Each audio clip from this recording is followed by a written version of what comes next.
Alrighty, ladies and gentlemen, we are back at it again with another pre-version free-to-play pull value video. And this time, it's going to be focused on version 3.1 and the releases of Aemeath, the new Sentinel, and of course, Luuk Herrsen, a Spectral Gauntlet, probably 99.9% basic attacker. And what I want to do today was go through all of the potential weapon options, as well as take note of the character's attribute, because again, Spectral Gauntlet, Fusion Sword over here.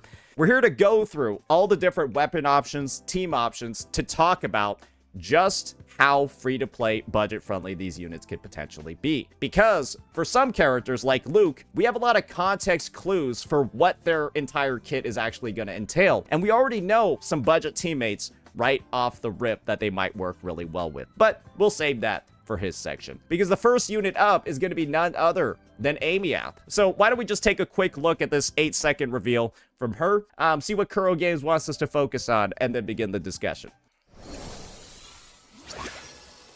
I've seen all I need to see. 6 tacit marks, brother. Yeah, that's the only thing I'm looking at over here. Yeah, 6 tacit marks. So she is the Sentinel Resonator. But yeah, that comes with quite a bit of intrigue, right? And that comes with quite a bit of potential too, because she's going to be a fusion sword user. In one of my previous videos, right, I focused a bit more on the fact that she's a fusion character. And that naturally is going to come prepared with a bunch of potential synergies. You've already got teams that you're probably going to be able to think about with Lupa. Then you've also got the teams that are going to focus a little bit more on the tune-strained, tune-rupture mechanics that are on the 3.0 units. It would be a surprise, right, if Aemeath didn't have any of these. And then you also have the potential, right, maybe Chisa is going to get a new partner. Maybe Aemeath is Fusion Burst as well. We won't actually know the specifics behind her kit and her best teammates until then, but those are all things just to think about, simply due to her being Fusion.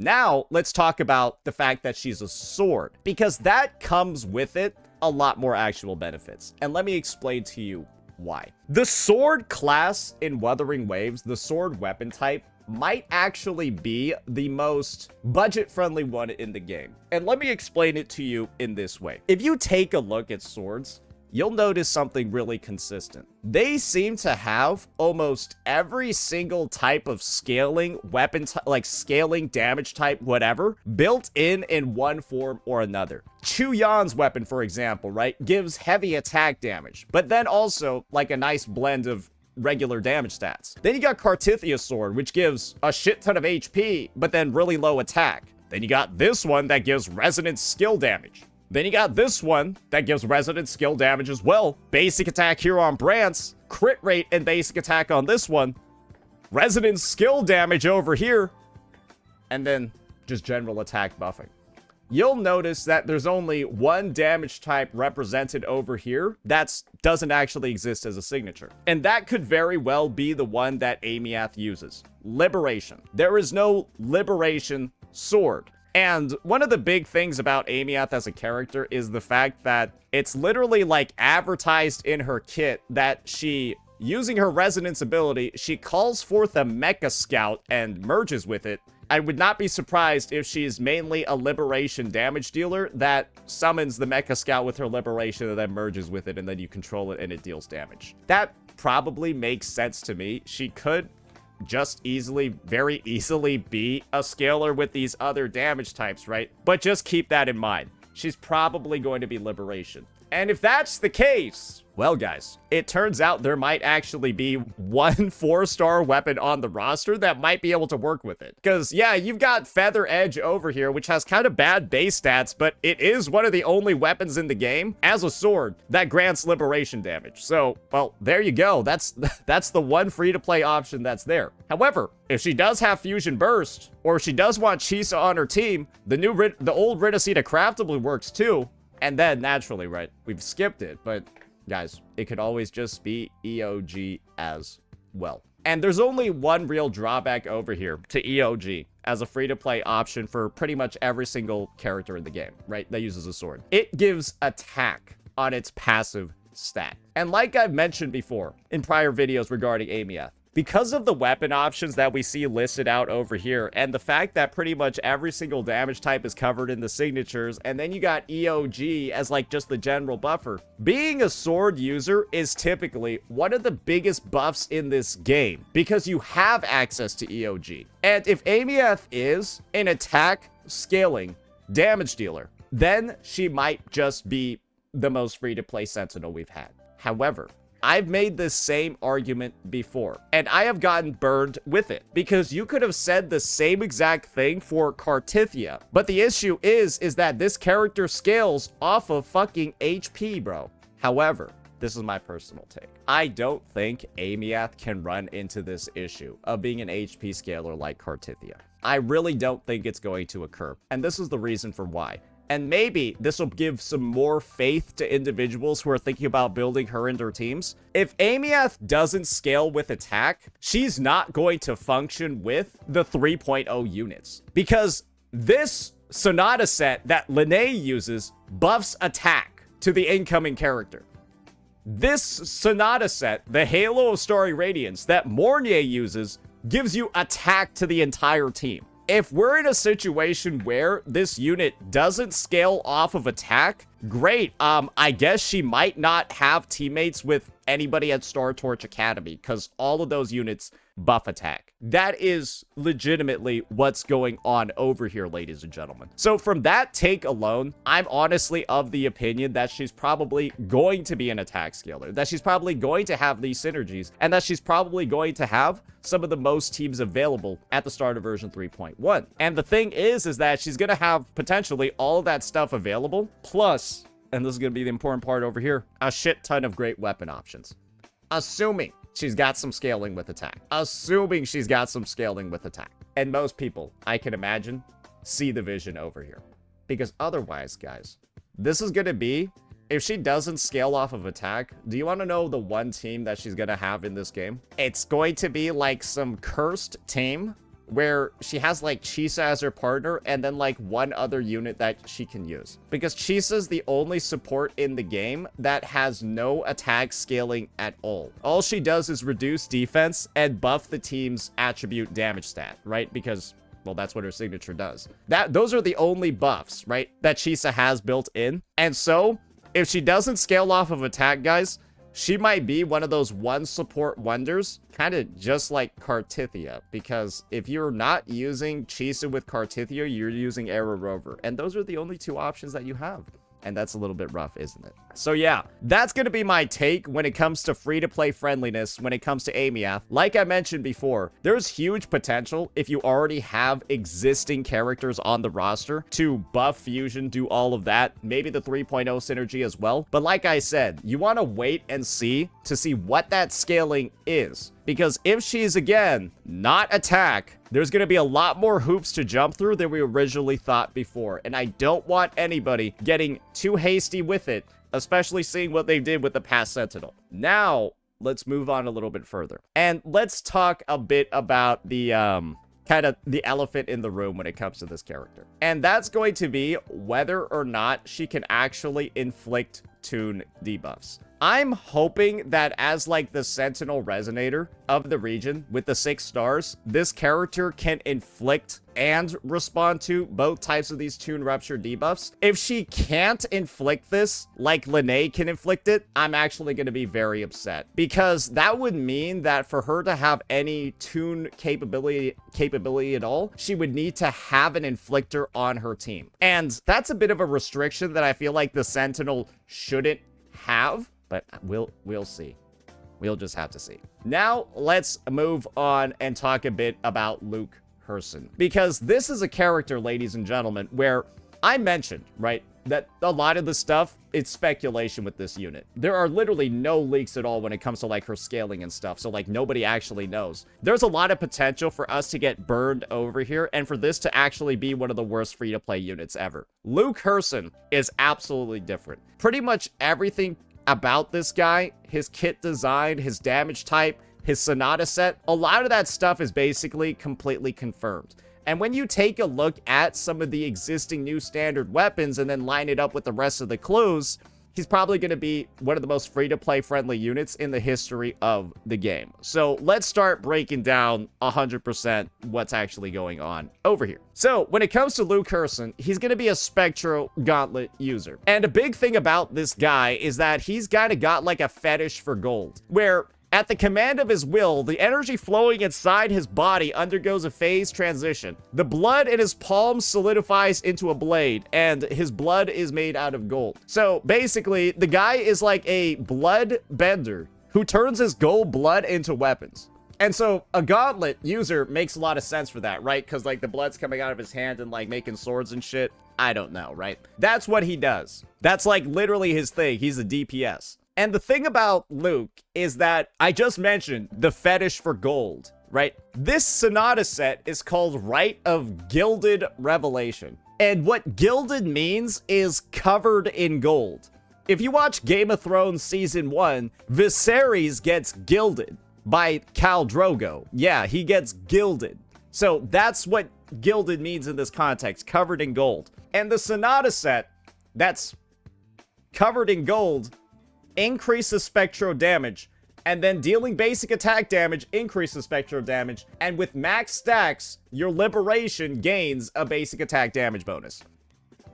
Yeah, if it's not clear by now, this is a Spectro basic attacker. It's pretty obvious, right? It's pretty obvious. And then when you look at the actual set in-game, you'll notice that there's some interesting stuff as well, right? I've actually got it equipped on my Cantarella for now, so...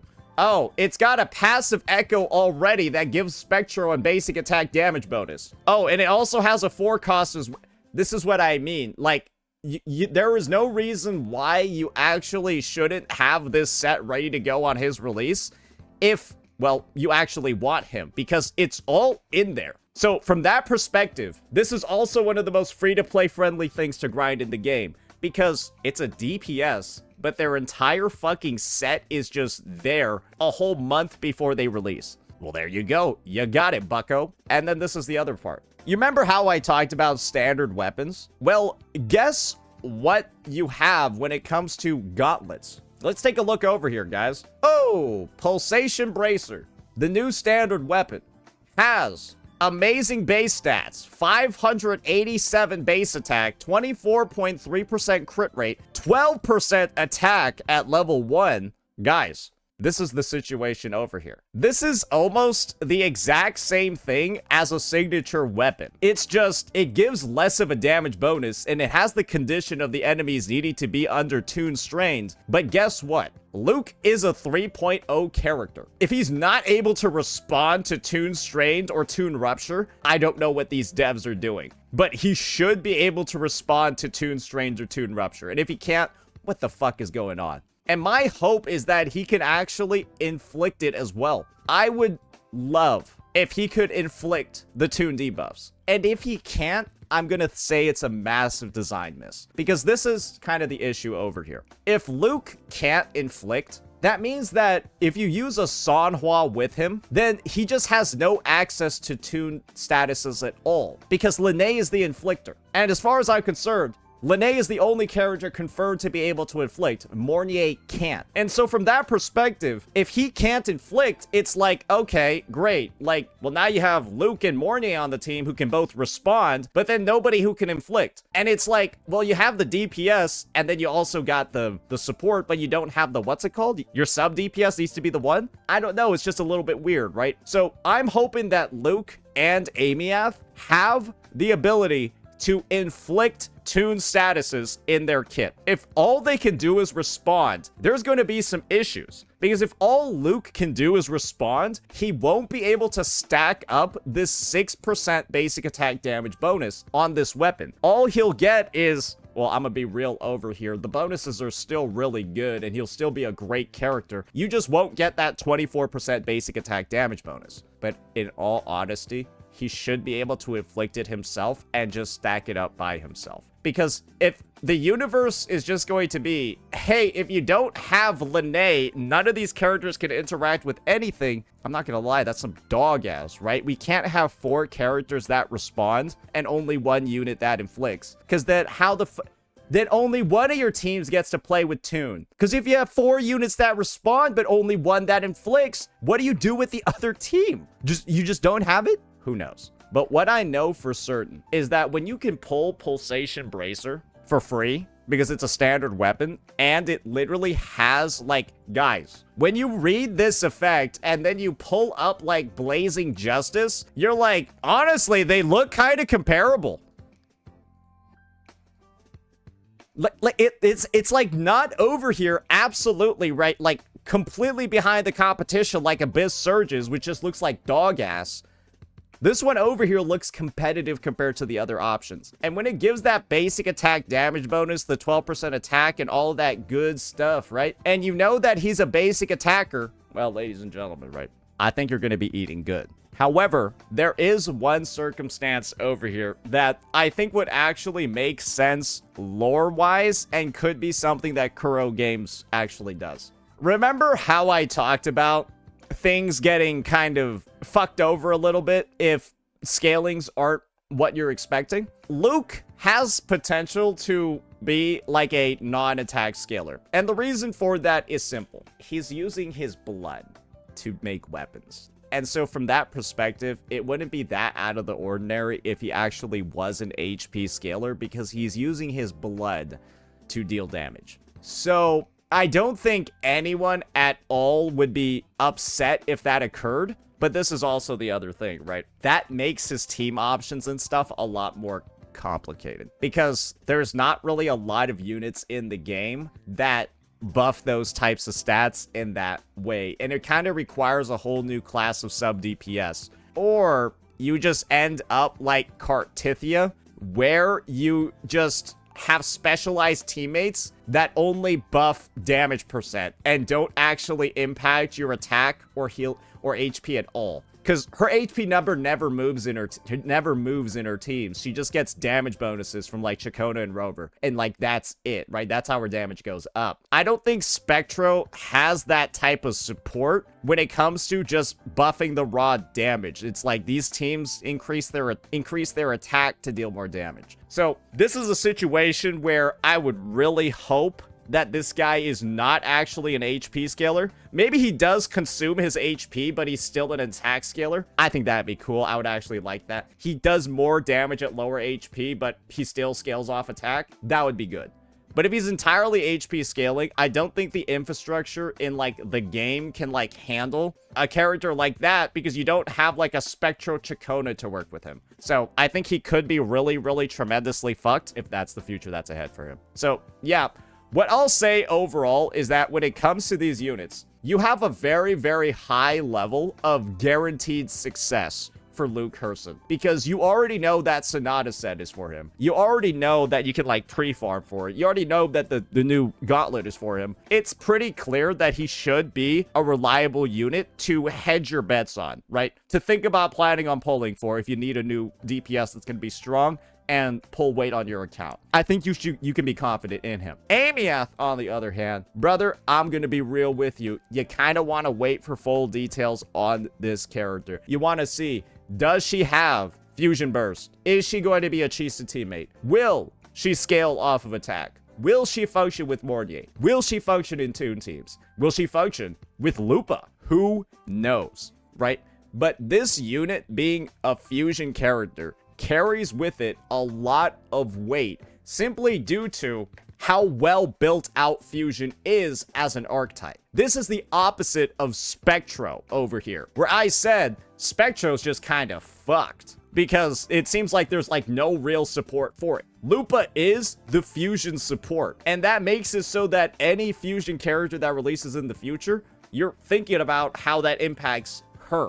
Well, because her buffs are incredibly fucking strong.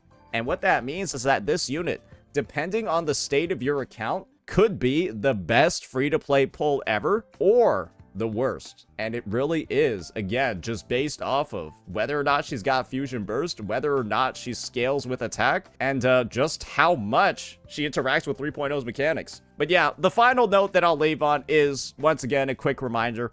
I really hope that these two characters, Aemeath and Luuk, are both able to inflict Toon debuffs just like Lene. And if all these characters can do is respond to them, I feel like this is it's going to be a bit of an issue. And if inflicting is locked behind sequence nodes, that would be very, very rough as well. And we'll definitely make sure to revisit that conversation if that is something that takes place.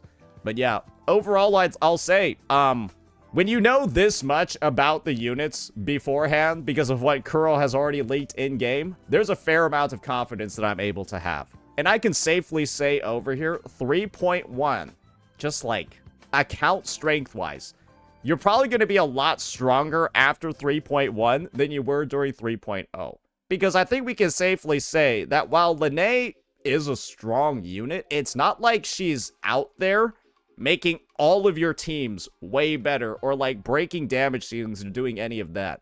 But this patch, who knows? Maybe we'll have a little bit of that action going on. And I wouldn't be surprised at all when there's this much hype surrounding a character like this and this many teams for her to be used in.